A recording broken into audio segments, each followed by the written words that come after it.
हाँ, वही परिभाषा हुई थी ना। ओके, देखिए बेटा, तो अब हम यूनिट की बात करेंगे।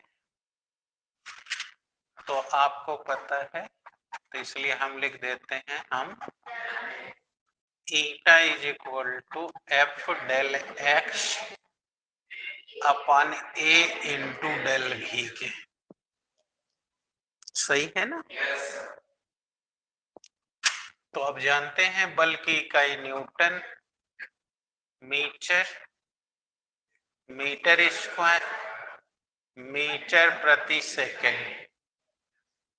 वेग की इकाई तो 1 मीटर से अब ये ऊपर चला गया, तो Newton second metre square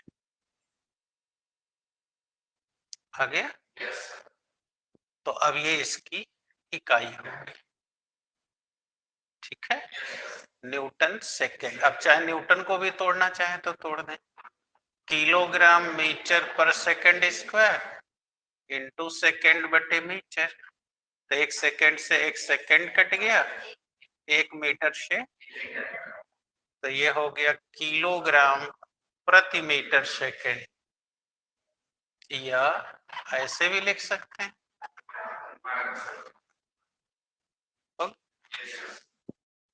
CGS में इसकी इकाई होती है पॉइज। ले लेते हैं, ये एमकेएस ये ऐसा ही सिस्टम में है। अब दूसरा ले ले रहे हैं, सीजीएस सिस्टम में इसकी जो इकाई है वह पॉइज होती है। ओके, और इन दोनों में रिलेशन क्या है कि 1 किलोग्राम मीटर पर सेकेंड, 1 किलोग्राम पर metre second is equal to 10 poise होता है बेटा। कितना? 10 पॉइज। अर्थात पॉइज को एमकेएस में बदलना है तो 10 टू द पावर -1 से गुणा कर देंगे, तो 1 पॉइज बराबर 10 टू दी पावर भाग हो जाएगा ना, इतना किलोग्राम पर मीटर सेकेंड। अब डायमेंशन बना लें, आ जाइए, विमीय क्षेत्र बोलो किलोग्राम का हो जाएगा, कर लो बेटा।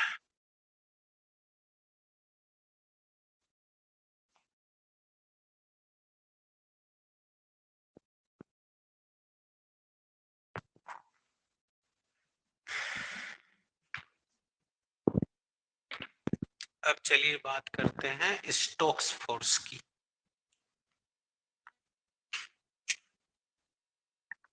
बेटा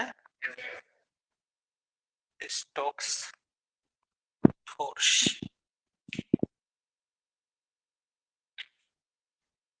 स्टोक्स फोर्स हिंदी में भी उसी के नाम से बोलेंगे, स्टोक्स बल। ओके, कक्षा 9-10 तक, 6 से लेके 10 तक के विज्ञान में आपने एक चीज सुना और पढ़ा होगा कि अगर किसी ठोस को पानी में डुबोएं तो पानी से उत्प्लावन बल लगता है, यानी वो उत्प्लावन बल उसे नीचे जाने का विरोध करता है। आप देखे भी होंगे, अगर आप पानी में कभी कूदिए तो पानी आपको उठा के ऊपर फेंक देता है। और आप पढ़े हैं उससे 6, 7, 8, 9, 10 लगातार 5 साल पढ़ते आए हैं कि उसे हम उत्प्लावन बल कहते हैं। लेकिन अब आपको यहाँ ज्ञान हो चुका है श्यान बल का। तो अब आज से आपको ये पता चल गया कि जब किसी ठोस वस्तु को हम पानी में डालते हैं तो उत्प्लावन बल तो उसका नीचे जाने का विरोध करता ही है, लेकिन श्यानता के कारण एक और विरोधी बल लगता है जिसे कहते हैं स्टोक्स फोर्स। और स्टोक नाम के वैज्ञानिक ने इस बल को कैलकुलेट किया, इसलिए हम उसे कहते हैं स्टोक्स फोर्स। तो कितना होता है जानना चाहिए? तो पहले कमेंट कर दीजिए। जब किसी ठोस को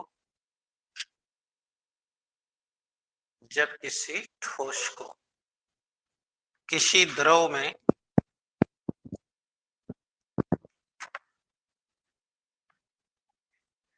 स्वतंत्रता पूर्वक छोड़ते हैं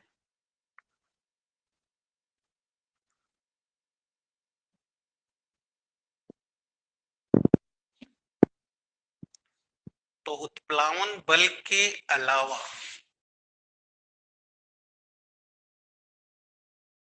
परतों के बीच श्यानता के कारण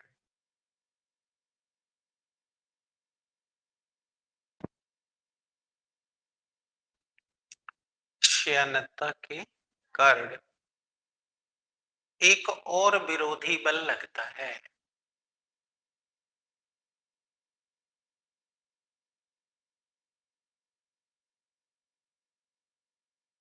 एक और विरोधी बल लगता है जिस विरोधी बल को स्टोक्स फोर्स कहते हैं।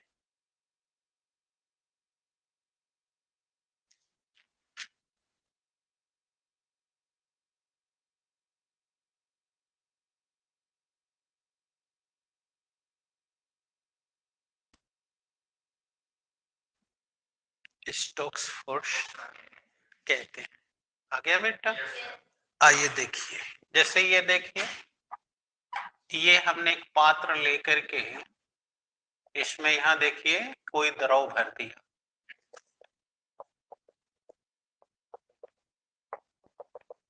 देख रहे हैं क्या भर दिया? अब मान लीजिए कि इस द्रव का श्यानता गुणांक एटा है और अब हमने इसमें देखिए एक कोई ठोस पिंड छोड़ दिया जिसकी त्रिज्या आर है। ठीक है, एनी प्रॉब्लम? अब जब छोड़ देंगे तो बताइए, अब ये नीचे की ओर जाएगा। तो मान लिया ये नीचे की ओर कितने वेग से जा रहा है? भी वेग से जा रहा है। कंफर्म? प्रॉब्लम तो नहीं? तो अब बताओ परत क्या करेंगे? इसका विरोध करेंगे और वो विरोध बोलो श्यान बल के कारण आएगा और आप कह रहे हो कि उसी का नाम है। तो अगर ये स्टोक्स फोर्स एफएस लगता हो तो पता करें किस किस बात पर निर्भर करेगा। मानिए, माना किसी पात्र में भरे हुए द्रव का श्यानता गुणांक ईटा है।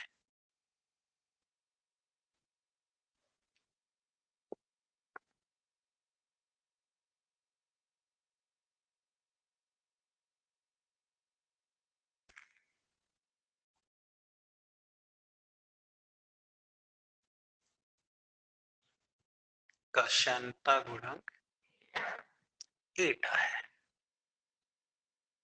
क्लियर? श्यानता गुणांक ईटा है। प्रॉब्लम? उसमें कोई ठोस जिसकी त्रिज्या आर है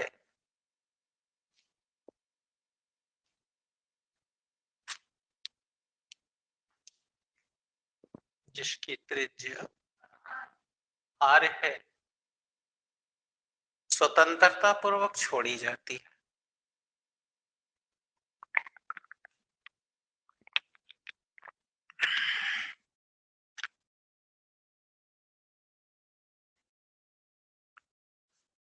स्वतंत्रता पूर्वक छोड़ी जाती है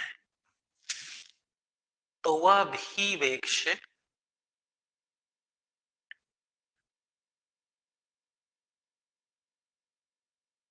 भी चलती है। तो यदि द्रव के परतों के कारण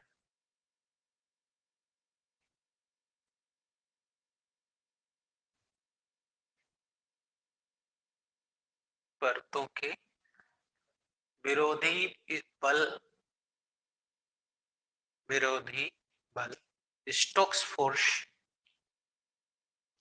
एफएस लगता है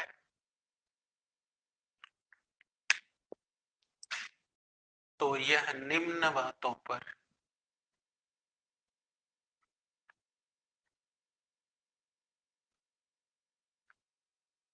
निर्भर करता है।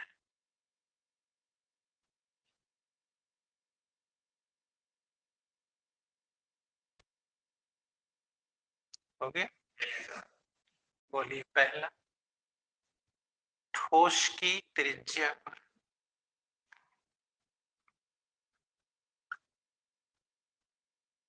ठोस की, बोलिए कैसे? अगर बताइए पिंड छोटा होगा तो विरोध कम लगेगा। जैसे आप कभी अंगुली डालिए पानी में, अब पंजा डाल दीजिए, देखिएगा विरोध बढ़ जाएगा। इसका मतलब कि त्रिज्या कम है तो विरोध ज्यादा है तो, बोलिए समानुपाती।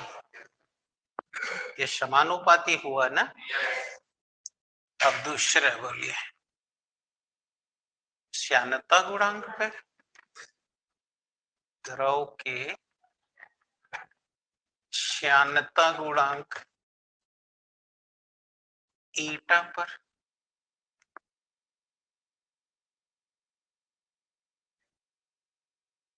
बताइए। एफ एस प्रोपोर्शनल टू ईटा। कैसे? श्यान कम तो श्यान बल कम, श्यान ज्यादा तो बल, ये भी समानुपाती है। तीसरा बोलिए किस पर? वेग पर। अब देखे होंगे पानी में अगर धीरे धीरे चलिए तो विरोध कम लगेगा, और जल्दी जल्दी चलिए ये भी समानुपाती। वेग भी पर बोले एफ एस प्रोपोर्शनल टू। हो गया कि नहीं? तो इस तरह देख लीजिए तीन बातों पर डिपेंड कर रहा है। अब इन तीनों को बताइए एक लाइन में लिखते। तो F S proportional to eta are v, अब बराबर करेंगे तो किस स्थिरांक देंगे? तो यहाँ स्थिरांक स्टोक्स ने 6 पाई दिया, तो 6 पाई ईटा आर भी लिख दिया, जहां 6 पाई स्थिरांक है। अब बन गया ये फार्मूला। अब कोई पूछे स्टोक्स फोर्स का सूत्र बताओ, तो कहिए 6 पाई, जहां ईटा द्रव का श्यानता गुणांक है, आर ठोस की त्रिज्या है, भी वह वेग है जिससे वो जा रहा है। अब ठीक है, अब आइए आगे बढ़ा जाए। बता देना।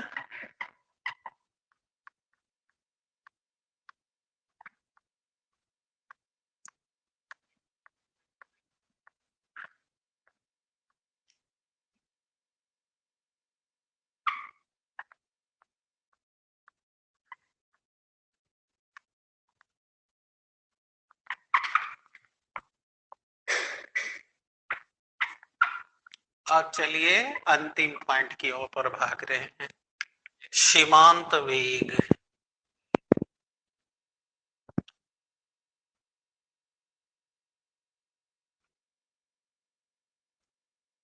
एवं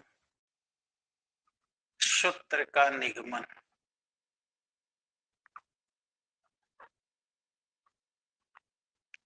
यानी टर्मिनल वेलोसिटी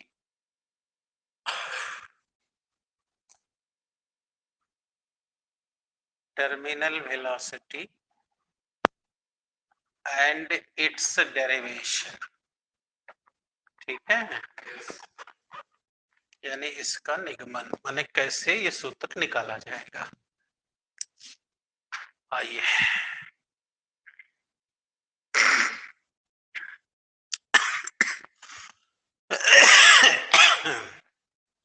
तो पहले आप लोग सीमांत वेग समझिए क्या होता है। देखिए, अब जब आप किसी ठोस को पानी में डुबोएंगे, तो अभी आप कह रहे थे कि एक तो उत्प्लावन बल लगता है, यानी अप थ्रस्ट फोर्स, और अभी अभी आप कहे कि स्टोक्स फोर्स भी लगेगा। तो बताओ, पृथ्वी इससे mg बल बाहर से खींचेगी, और द्रव के कारण बताओ दो विरोधी बल लगेगा, एक उत्प्लावन बल, तो इन दोनों का बताओ एक ही दिशा है, परिणामी मान जुड़ जाएगा, अतः विरोध दोनों मिल के करेंगे वेक्टर के नियम से, ये दोनों मिल के विरोध करेंगे।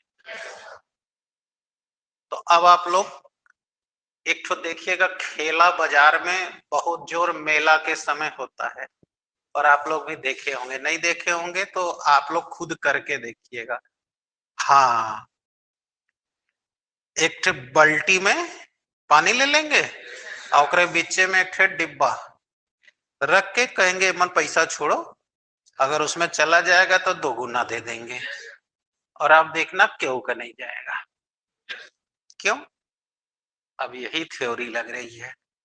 जैसे ही आप उसमें छोड़ोगे, देखना वो सिक्का एकदम सधा के छोड़ोगे, इस बल के कारण वो पहले देखना टेढ़ा हो जाएगा, क्योंकि वो परिणामी मान से भागेगा। अब कुछ नीचे जाने के बाद अब सीधे जाएगा। ये क्या रहस्य है? और देखो, देखो जैसे ही हमने इसको छोड़ा, बोला पृथ्वी mg बल से खींच दी, तैसे ही ये दोनों ने विरोधी करना शुरू किया। तो वो जैसे जैसे नीचे जा रहा है, वो लोग परतों के बीच स्टोक्स फोर्स बढ़ता जा रहा है। तो अब यहां पर बताओ, नीचे खींच रही है पृथ्वी mg से, और विरोध हो रहा है Fu से। तो बोलो यहाँ 3 संभावनाएं हैं। पहले जब mg का मान इससे ज्यादा रहेगा तो नीचे आएगा। अब जब ये विरोध करना शुरू करेगा, तब देख लीजिएगा एक ऐसी स्थिति आएगी जब mg और fs दोनों बराबर हो जाएंगे, तब बोलो नेट बल 0 हो जाएगा। लेकिन इतना वो नीचे आ चुका होगा कि अब द्रव दाब से वो एक नियत वेग से जाएगा, है ना। तो अब आप देखना, पहले जब यहां से छोड़ोगे तो ये विरोध करेगा, तो ये छोड़ा हुआ बॉडी पहले ऐसे टेढ़ा मेढ़ा भागेगा, और भागने के बाद ये तब तक ऐसे भागता रहेगा जब तक ये दोनों बराबर ना हो जाए, और जैसे ही बराबर हो जाएगा वहीं पर अब ये एक नियत वेग प्राप्त कर लेगा और एक निश्चित दिशा में जाने लगेगा, एक निश्चित। तो इसी वेग को हम कहेंगे। इसीलिए जब कोई भी व्यक्ति पानी में डूब जाता है, तो जहां डूबा होता है उसके चारों ओर खोजा जाता है, क्योंकि पहले वो गया होगा, तो नीचे से एफएस और एफयू ने विरोध किया होगा, तो वह इधर उधर गया होगा। लेकिन जब वो नीचे जाकर के जिस जगह उन दोनों का बल समान हो गया होगा, वहां वो नियत वेग पा लिया होगा। अब उसी नियत वेग से वो नीचे जाएगा। अब कक्षा 10 में पढ़े होगे, जल का दाब वायुमंडलीय दाब के बराबर हो जाता है। तो 10 मीटर जाने के बाद अब उसके ऊपर दूहरा वायुमंडल लग रहा है, फिर 10 मीटर और गया तो तेहरा लग रहा है। इसीलिए जब कोई वस्तु नीचे जब जाएगी तो वो नीचे जाके वही पानी में धंस जाएगी।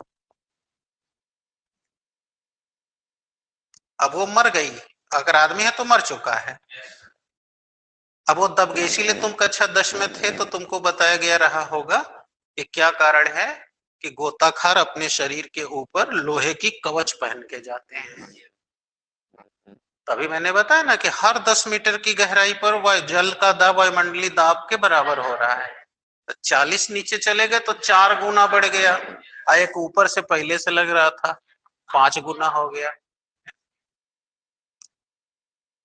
तो उसी दाब को झेलने के लिए ऊपर लोहे की कवच पहनते हैं, ताकि हमारे शरीर के अंदर वायुमंडलीय दाब बना रहे, नहीं तो हम वही दबा के मर जाएंगे।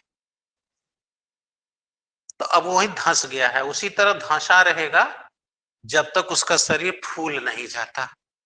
और जैसे ही फूल जाएगा, हल्का हो जाएगा, अब वो ऊपर फेंकेगा तो पानी बहा के जहां ले जाए।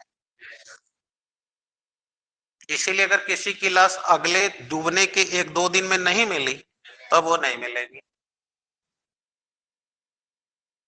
क्योंकि शरीर फूल जाएगा, पानी बाहर ले जाएगा।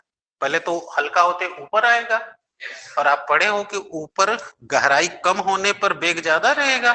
उस दिन समझाए थे ना कि पानी में ईंटा मारोगे तो लहर खाली ऊपर ही बनेगी, नीचे नहीं बनेगी। उसका कारण समझाए थे। तो अब इसी को बेटा बोलेंगे सीमांत वेग। यानी अब हम कैसे बोलें कि जब किसी भी ठोस पिंड को स्वतंत्रता पूर्वक द्रव में छोड़ दिया जाता है तो उस पर mg बल नीचे लगता है, और द्रव के परतों के कारण उत्प्लावन बल और स्टोक्स फोर्स दोनों मिलकर उस पर विरोध करते हैं। तो जिस क्षण इन दोनों बलों का मान समान हो जाता है, उसी क्षण वह एक निश्चित दिशा में नियत वेग प्राप्त कर लेता है, और उसी वेग को हम सीमांत वेग कहते हैं। अब डिराइव करना होगा। पहले इतनी बात आ गई कि भी नहीं आई? लिख लो। जब किसी भी ठोस वस्तु को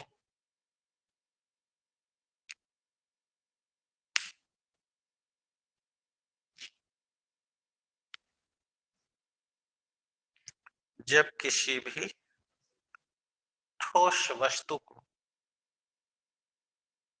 लिखे बेटा किसी द्रव में स्वतंत्रता पूर्वक छोड़ा जाता है,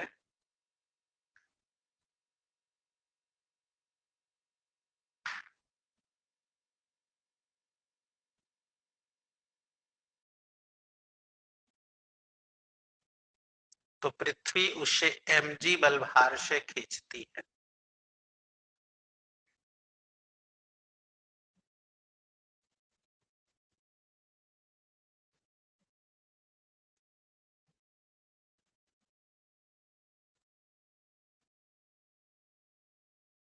हो गया। और द्रव के परतों के कारण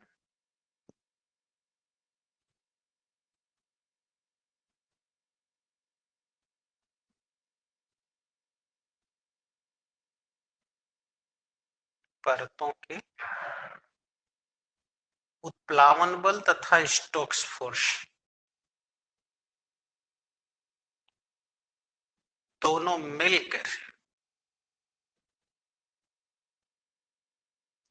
उसका विरोध करते हैं।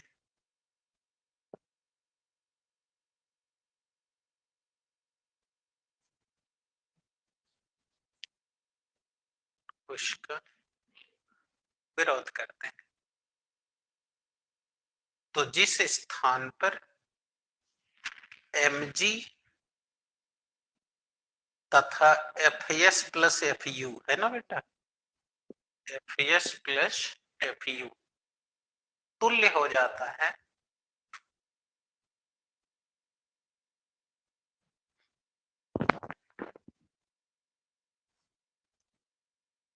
इनका परिणामी मान शून्य हो जाता है। सही है, परिणामी मान शून्य हो जाता है। ठीक। और अब वह वस्तु एक निश्चित दिशा में नियत वेग से चलने लगती है।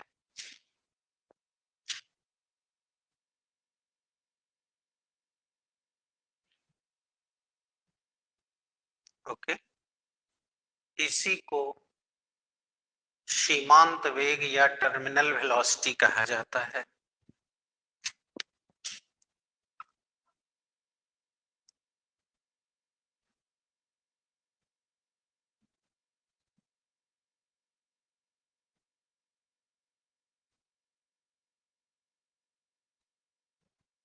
वेलोसिटी, इसे VT से डिनोट करते हैं।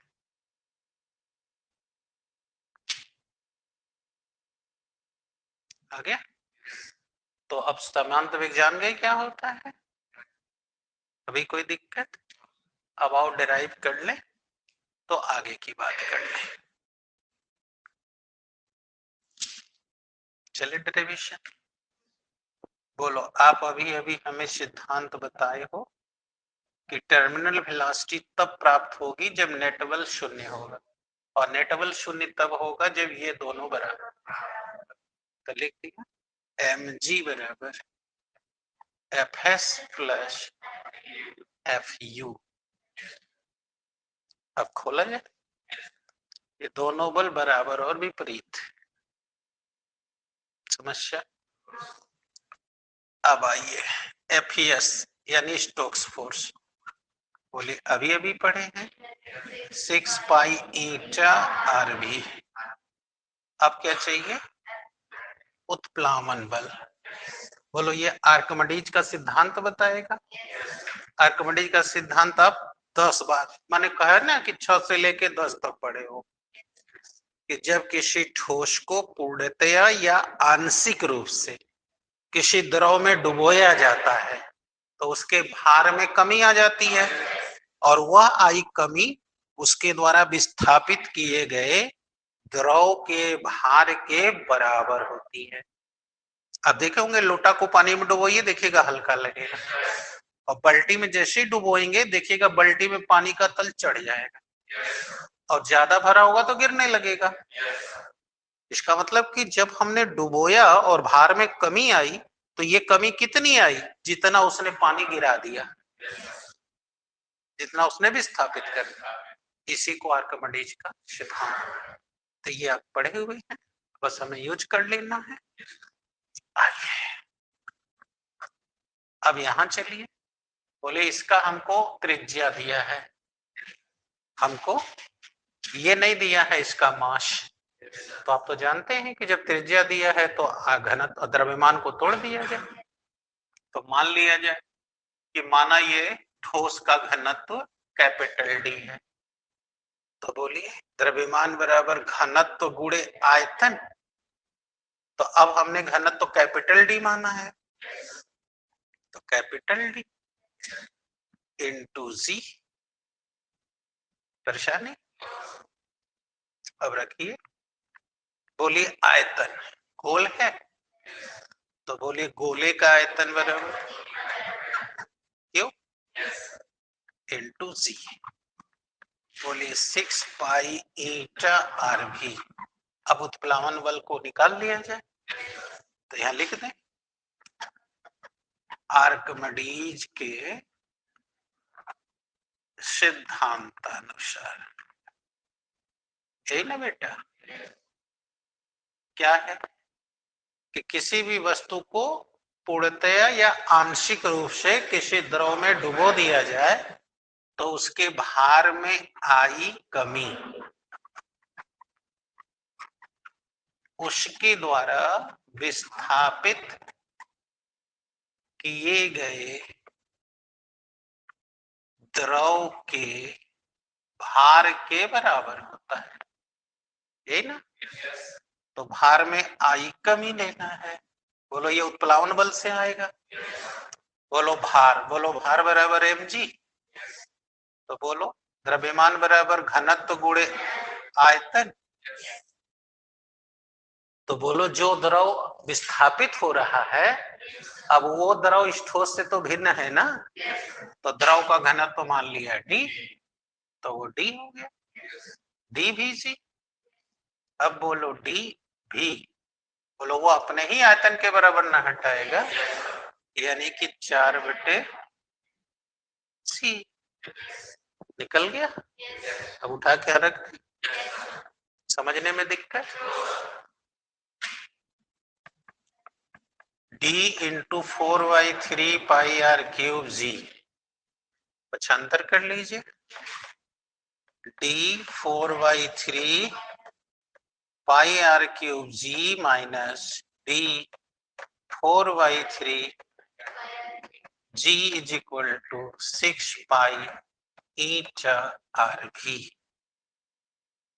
देखिए इतना पूरा कॉमन हो जाएगा, तो 4/3 ऊपर लिखें, क्योंकि जो बच्चे ऑनलाइन हैं उनको यहाँ नहीं दिखेगा। बोलिए 4/3 क्यूब जी कॉमन ले लें, तो D माइनस कैपिटल डी। देख लीजिए दिक्कत है तो समझ आ रही है। वहां हमने लिख दिया 4/3 पाई आर क्यूब जी कॉमन हो गया, तो D माइनस डी हो गया। और अब 6 पाई ईटा आर भी। देखिए कुछ कटेगा, पाई से एक आर से स्क्वायर हो गया, 2 दूनी 4, 2 तिहाई 6। अब ये बच्चे कहाँ 3 तीली कर, ये तो तिरिया गुणा है। बोले 2, यहाँ आर स्क्वायर बच गया है, जी बच गया है, डी माइनस डी। अब बोलो ये 3 ईटा भी। अब आपने क्या कहा था कि जब नेट बल शून्य हो जाए तो वह जो नियत वेग प्राप्त करेगा वही टर्मिनल होगा, तो वहां से वेग निकाल लें। 3 लिख लेंगे बेटा, छूट गया है तो बोलो भी बराबर,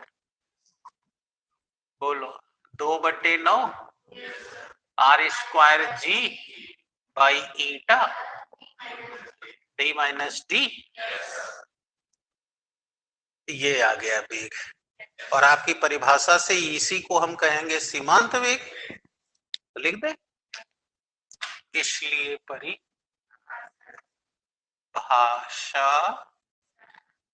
बोलो इसी नियत वेग को अभी बोर्ड पे लिखा हुआ है, को क्या कहते हैं? सीमांत वेग कहते हैं।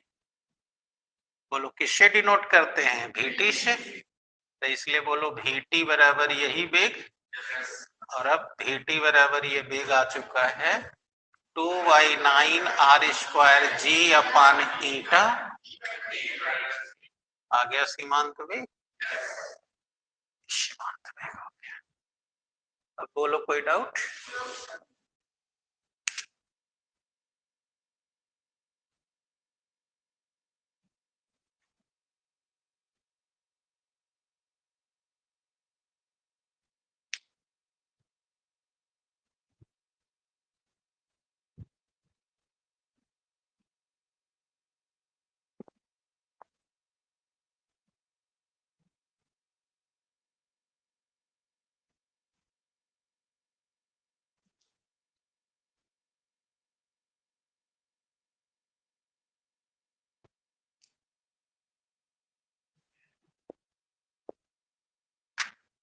कौन क्या है सब लिख लोगे ना?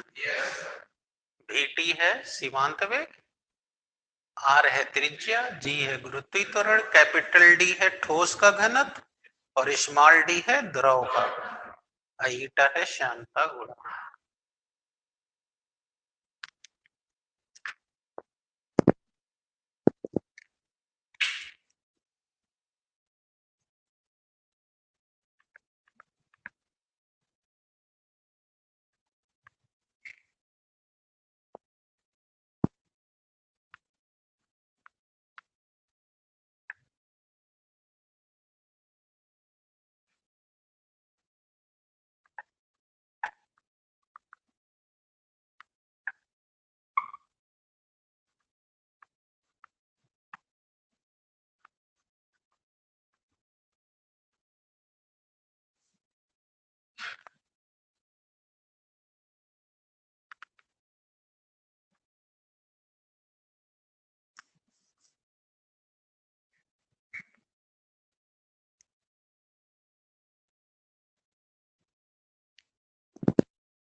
हो गया बेटा?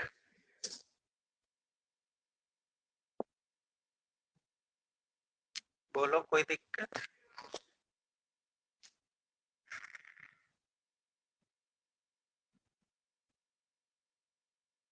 अब आ जाओ, दो तीन कारण समझा दें। जैसे पहला कारण कि आसमान में बादल कैसे तैरते हैं। आसमान में बादल कैसे तैरते हैं, देखा है कि नहीं? देखोगे बादल ऐसे तैरते हुए भागते रहते हैं। तो अब हमारा ये सवाल है कि ये बादल गिर क्यों नहीं जाते, तैरते कैसे रहते हैं? बताइए। तो बेटा कैसे तैरते रहते हैं? आइए पहले हम आपसे ये पूछेंगे, आप लोगों को बादल आसमान में एकदम ऊपर दिखते हैं या नीचे? तो आप लोग को शायद नहीं पता होगा, तो आप लोग जान लीजिए। केवल 7 किलोमीटर की ऊंचाई तक ही हवा का सघन क्षेत्र है और उसके बाद 3 किलोमीटर तक विरल होता चला जाता है और 10 किलोमीटर जाने के बाद ओजोन की परत आ जाती है, फिर इसके बाद कोई हवा नहीं है। तो जो आप बादल देख रहे हैं आसमान में, वो आसमान में जहां तारे हैं वहां नहीं है, ये आपके समुद्र तल से 6 से 7 किलोमीटर ऊंचाई पे होते हैं। अब समझ में आ गया ना? इसीलिए मैंने कहा कि पहले एक बात आप समझ। अब सवाल ये है कि ये उसी ऊंचाई पर क्यों रहते हैं, गिर क्यों नहीं पड़ते? तो आइए समझिए। आप जानते हैं कि पृथ्वी पर 3/4 हिस्सा पानी से घिरा हुआ है, जैसे कि समुद्र।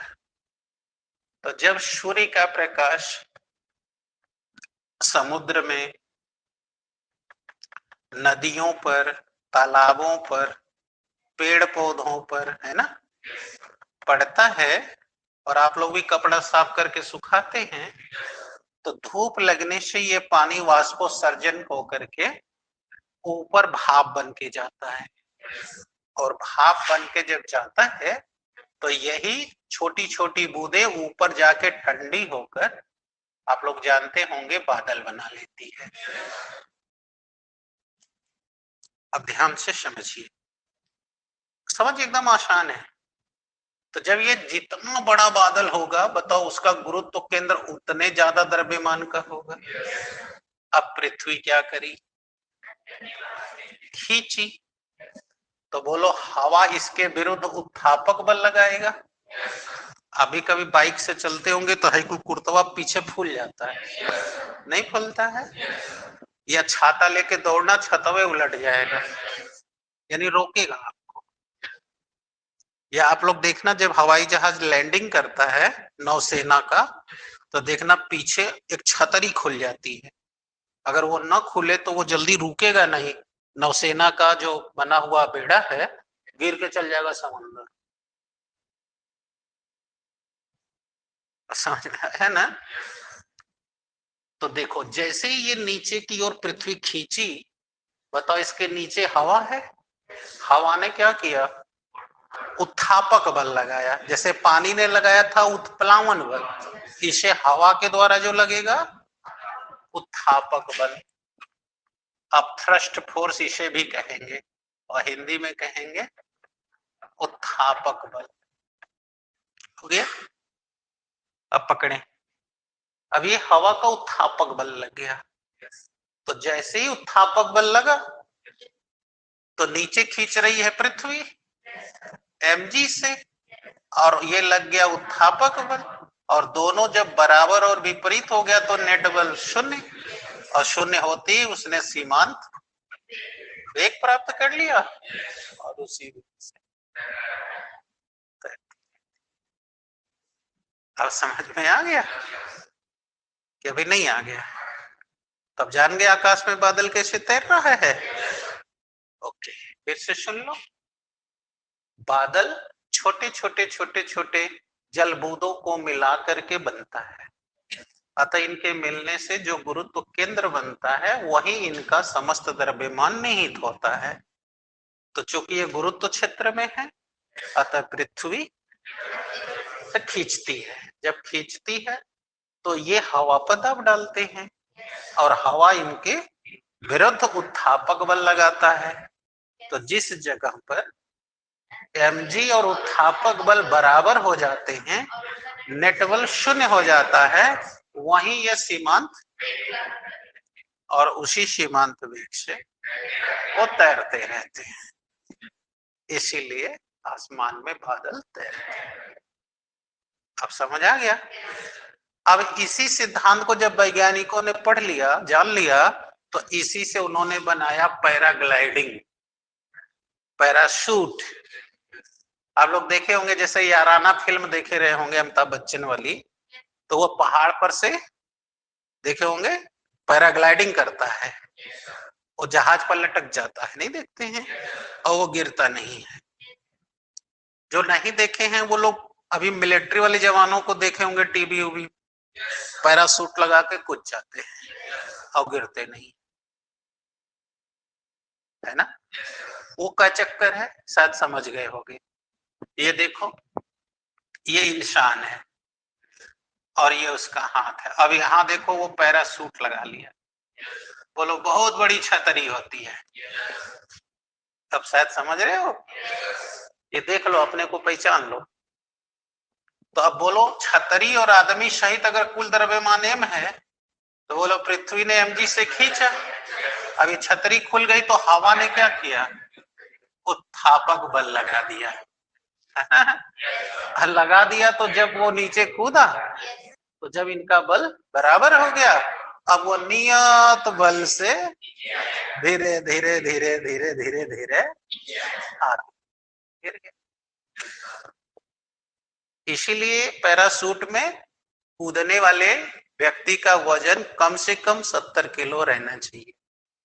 अब उसमें मानसी को लटका दोगे 100 ग्राम की, इनके मम्मी पापा खाना ही नहीं देते इनको, तो अभी क्या करेंगे, ऊपर लटक के चल जाएंगे पाकिस्तान में, क्योंकि इनको नीचे आना ही नहीं पड़ेगा। तो अब हवा जैसे जैसे मारता जाएगा, वो कभी यूपी, कभी बिहार, कभी बंगाल, ऐसे ही घूमती रहेंगी फिर।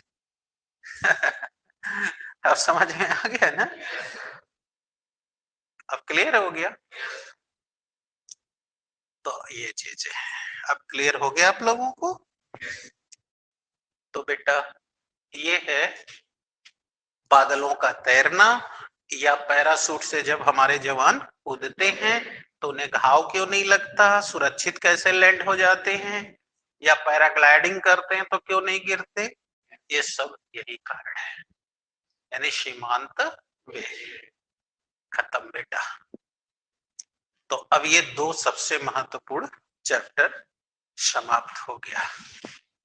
ठीक है, अगर कल मौसम सही रहा तो कल से योजना बना रहा हूं कि 11 के बच्चे ऑफलाइन पढ़ने के लिए बिना ड्रेस के हैं, और चुपचाप आए, पढ़े और धीरे से घर निकल जाए।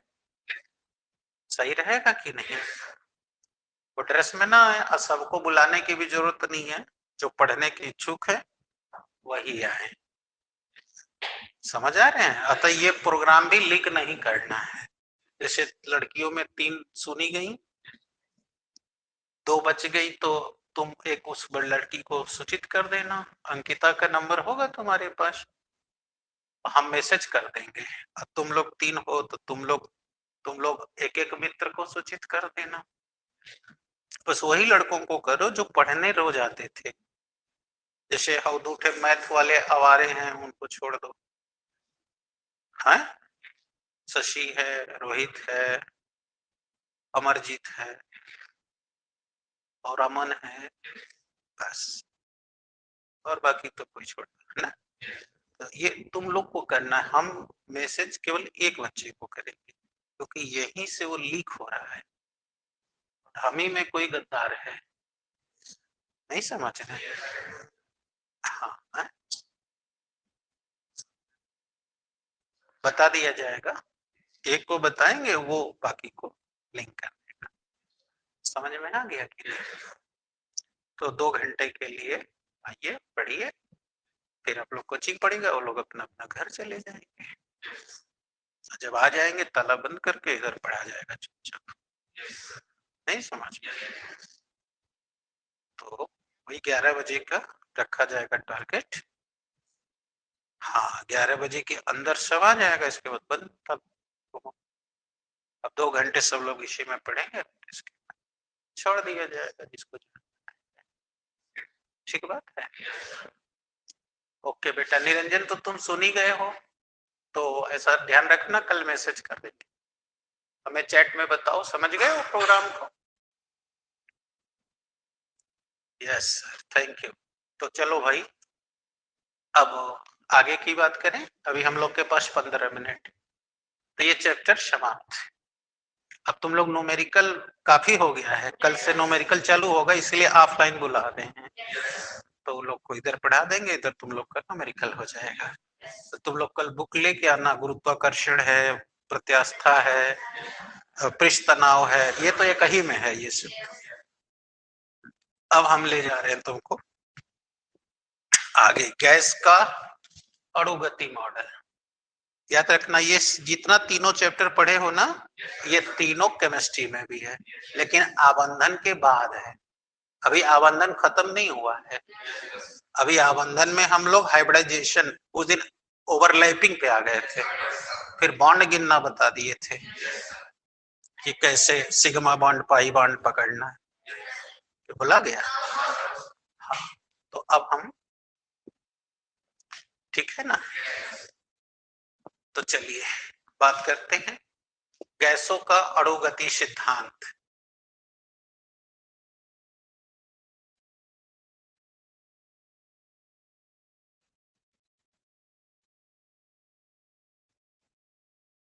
गैसों का, हाँ, अब इसमें जो बातें होने जा रही है मुझको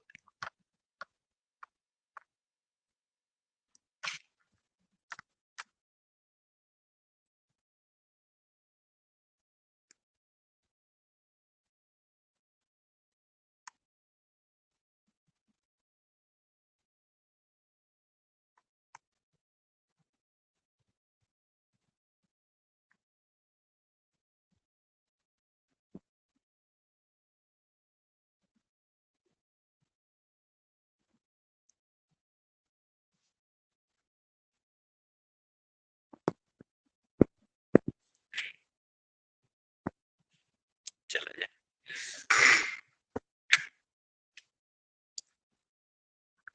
गैसों का अणुगति सिद्धांत।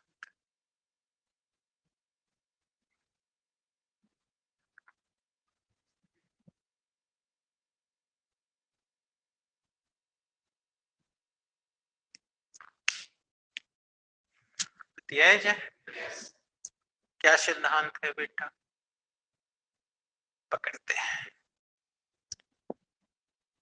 देखो गैस किसे कहते हैं, ये तुमने फंडामेंटल में सब सीख लिया है कि गैस वो पदार्थ होता है। यस। अब उसका अणुगति मॉडल क्या है, तो तुमने ये पढ़ा था कि गैस के जो अणु होते हैं, ये देखो, ये मैं चित्र बना रहा हूं, वह क्रमबद्ध तरीके से व्यवस्थित नहीं होते। क्रमबद्ध व्यवस्थित, हाँ, यानी वो अव्यवस्थित रहते हैं। और अगर हम किन्हीं भी दो गैस, ये जैसे गोलाई बना रहे हैं समझने के लिए, अगर हम किन्हीं भी दो गैस के बीच की दूरी की बात करें, तो ये दूरी हमेशा 10⁴ मीटर कोटि से अधिक रहती है। और आप फंडामेंटल में पढ़े थे कि जिनके बीच इतनी दूरी से ज्यादा रहे उनमें प्रतिकर्षण बल लगता है। तो प्रतिकर्षण का मतलब कि वो एक दूसरे से दूर भागेंगे, तो इसीलिए ये एक दूसरे से दूर भागते हैं। अब दूर भागेंगे तो बताओ, न आकार नियत हो पाएगा न आयतन नियत हो पाएगा। इसीलिए अगर जिस पात्र में इन्हें रख दो, देखना वो पूरे पात्र भर फैल जाएंगे। जैसे अब भाई यहाँ तुम धूपबत्ती जला दो तो धुआं निकल के देखना पूरा कमरा भर फैल जाएगा, नहीं होता। तो इसी वजह से इनका न आकार नियत रहता है न आयतन। और दूसरी जो सबसे बड़ी बात है कि ये कभी स्थिर नहीं रहते, हमेशा गति करते रहते हैं। इसलिए इनकी कुल ऊर्जा केवल काइनेटिक एनर्जी में रहती है, इनके पास पोटेंशियल एनर्जी होती ही नहीं, जबकि ठोस द्रव में आप देखे हो रही है। ये सब आप पहले से पढ़े हो, बस मैं याद दिला रहा हूं।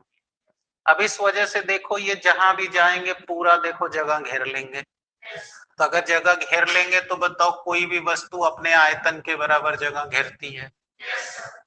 और दूसरी बात देखो, जब ये एक दूसरे से टकराएंगे तो वो तो घर्षण से टेम्परेचर भी बदलेगा। और जब ये बर्तन के ऊपर चारों ओर न दबाव डालेंगे तो आप पड़े हुए हो एकांक क्षेत्रफल पर, अगर बल लगे तो उसे दाब कहते हैं। इसलिए जब हमें कभी गैस पढ़ना होता है तो हम गैस को इन तीन कारकों की अनुपस्थिति में पढ़ ही नहीं सकते, दाब, आयतन, ताप, क्योंकि ये तीनों अपने आप जनरेट हो जाते हैं। क्यों? क्योंकि अणु हमेशा एक दूसरे से दूर भागते रहते हैं, अतः उतना जगह घेर लेते हैं, और भाग रहे हैं तो दीवार से टकराते हैं। तो एकांक क्षेत्रफल पर जितना बल लगा दिए वो बताओ दाब हो गया, और जब आपस में टकराएंगे तो घर्षण से टेम्परेचर पैदा होगा। तो इसलिए गैस को दाब, आयतन और ताप इन तीन पदों में ही पढ़ा जा सकता है। तो ये बात तुम पहली बार नहीं सुन रहे हो, फंडामेंटल में सब पढ़ा दिया। क्लियर हो गया आपको या भी नहीं? अच्छा, एक और आपने इसमें गुण देखा होगा, इनके अणुओं के भागने का कोई निश्चित दिशा नहीं होता, ये इधर उधर इधर उधर जिग जैग भागते रहते हैं।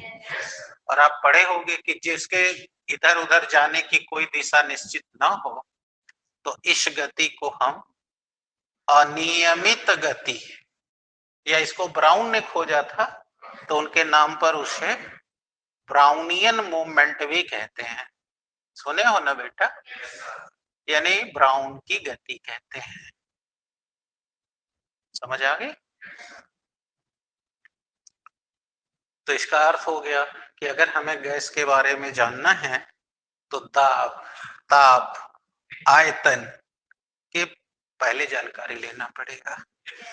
तो आप सुने होंगे कक्षा 9-10 में कि बायल ने टेम्परेचर स्थिर रख करके एक नियम बनाया, चार्ल्स ने दाब रख के बनाया, फिर जॉली ने टेम्परेचर नियत रख के बनाया, और इस तरह कुल 3 नियम बनाए गए जिसे हम लोग गैस का गैसीय नियम कहते हैं। समझ आ रही है? तो यहीं से शुरू करते हैं, गैसों का गैसीय नियम।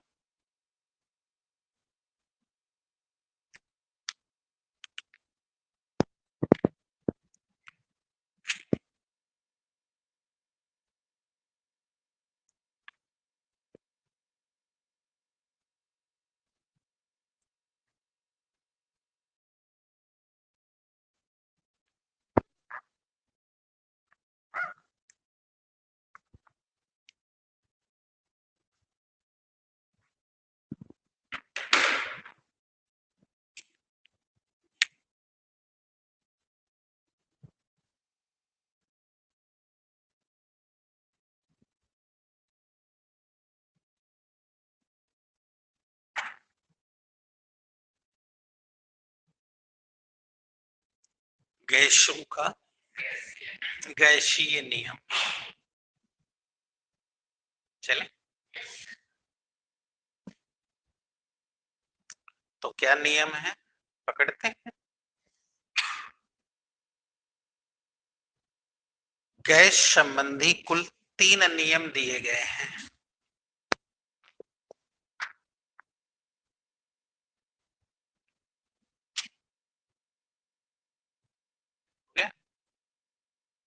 गैस संबंधी कुल 3 नियम प्रतिपादित किए गए हैं।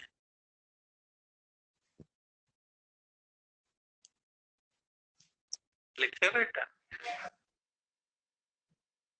पहला बायल का नियम,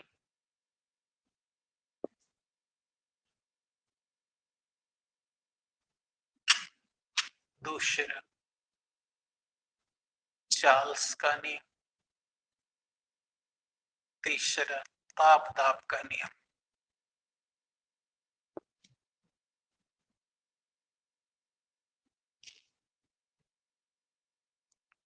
ताप दाब का नियम। चले, अब बायल का नियम भी तुम अच्छी तरह जानते हो, लिख लो, पहले लिख लो फिर डेरिवेशन कर।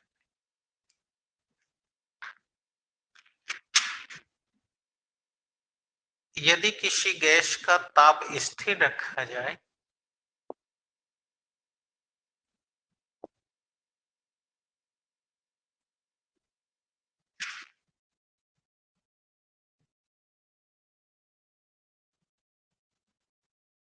गैस का ताप, तो उसका आयतन उसके दाब के व्युत्क्रमानुपाती होता है।